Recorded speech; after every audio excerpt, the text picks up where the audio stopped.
We will start this video with a short video on heart valves. Some heart functions can be assessed from the outside of the body. For example, the loudest heart sounds heard during a physical examination are the sounds of heart valves closing.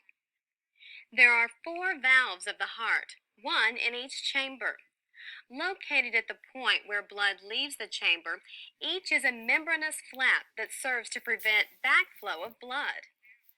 Valves are thus essential in keeping blood flow unidirectional through the heart.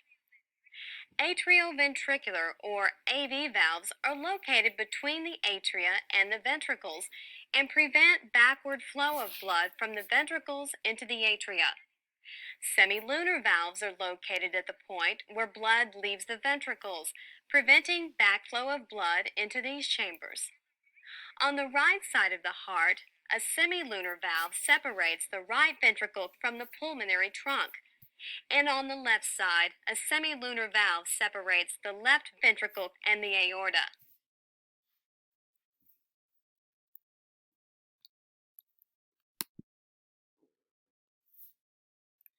Do you recall how deoxygenated blood gets into the heart?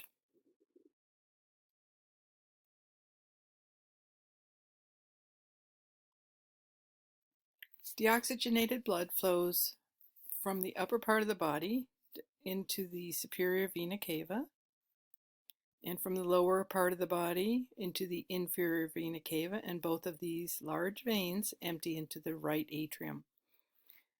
Also, on the back of the heart is the coronary sinus, which drains the blood up from the heart itself, and that's going to enter into that opening here.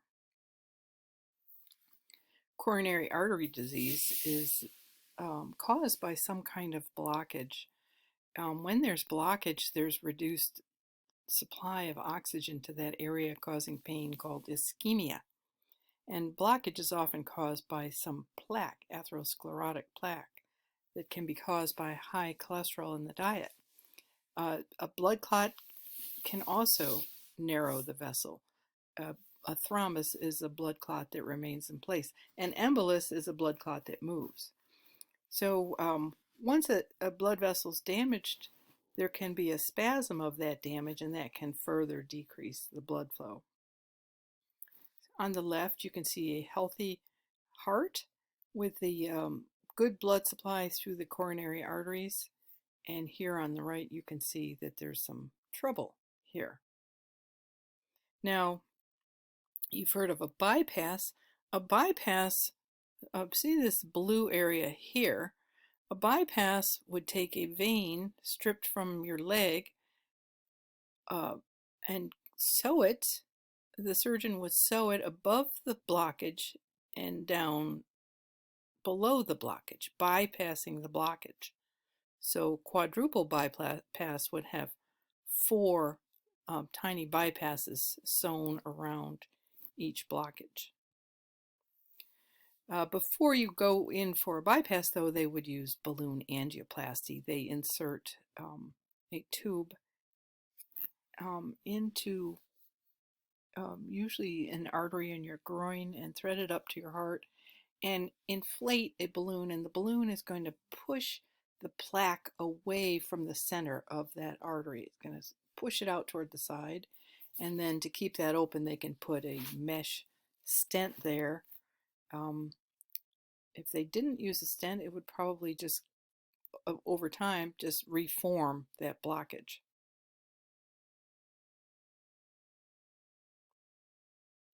Valves can have a problem. Valvular heart disease is diagnosed when the heart cannot maintain an adequate blood flow. A murmur is the valve is allowing some blood to flow through, and that can be heard with a stethoscope. A congenital malformation is something you're born with. Carditis is inflammation of the heart. And so these valves may need to be replaced. So here's a semilunar valve. It looks very different from a cuspid valve. Both a pulmonary valve and aortic valves are semilunar valves.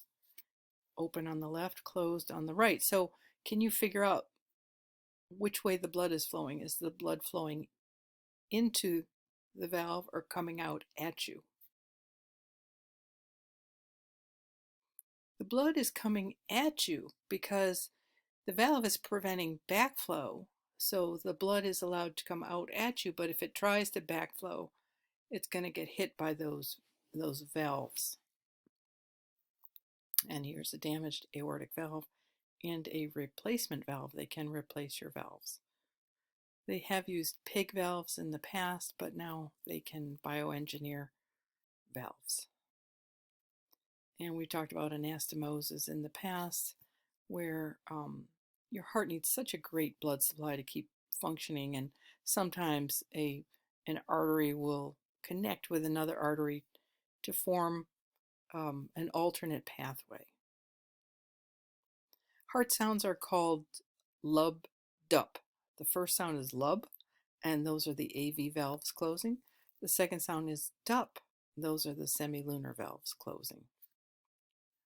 There's two phases of the cardiac cycle: contraction and relaxation.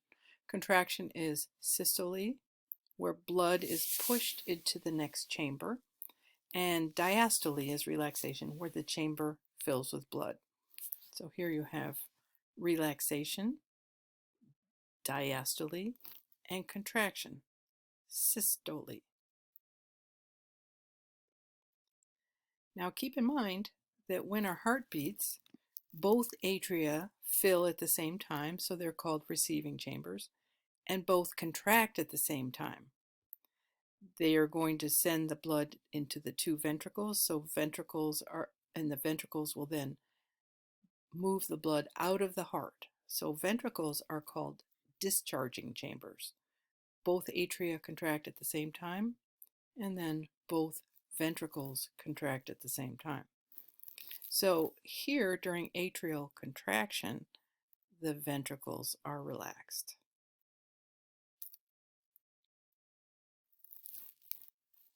And that's what these next slides are talking about, that when the atria both contract, they're pushing the blood into the ventricles, and the atria are contracting, or it's atrial systole, but the ventricles have relaxed to allow the blood to come in, and that's ventricular diastole. Then when both ventricles contract, pushing the blood through the right side of the heart, the pulmonary circuit, and the left side of the heart, the systemic circuit, the ventricular contraction is called ventricular systole, and at that time the atria will relax. It's atrial diastole. And this is just kind of showing when that happens. You don't need to know your times here, but the inner circle is what's going on with the atria. So here the atria contracts, and then the blue ring here is the atria relaxing. So the atria contracts, the ventricle has been relaxed, and then the ventricle contracts, and ventricular diastole. And this is just kind of the same thing. Know the difference between systole and diastole. Know that when one is contracting, the other is relaxing. And here are some numbers that show you what your blood pressure should be. The top number is the systolic number. The bottom number is the diastolic number. It's measured in millimeters of mercury. And you can see that your blood pressure should be 90 to 119 over 60 to 79.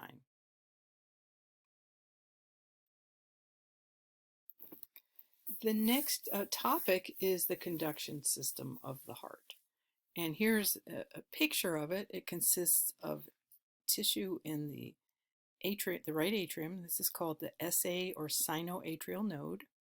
It consists of tissue here in the atrioventricular region, the AV node, then an AV bundle, then bundle branches, and then the Purkinje fibers. So it's a network of specialized cardiac cells. So these cells can generate an electrical impulse, and the system keeps them working together so that every cell is contracting at the same time.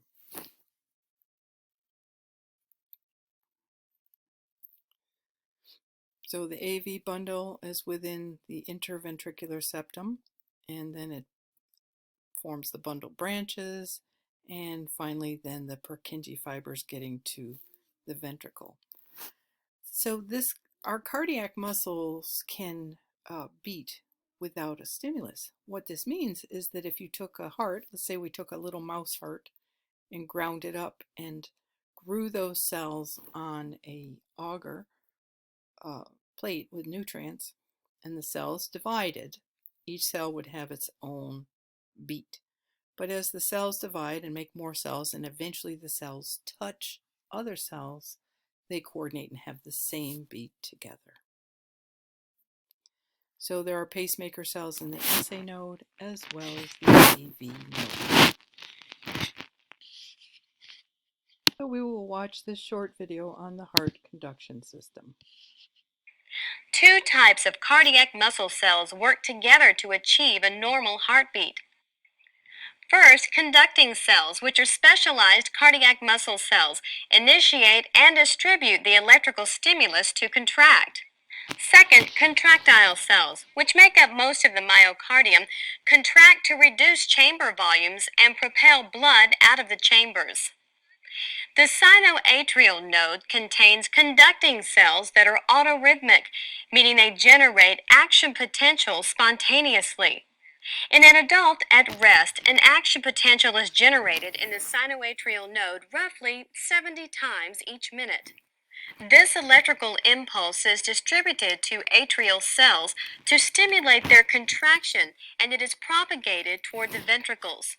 Before reaching the contractile cells of the ventricles, the signal will travel through the atrioventricular node, the atrioventricular bundle, the bundle branches, and the Purkinje fibers.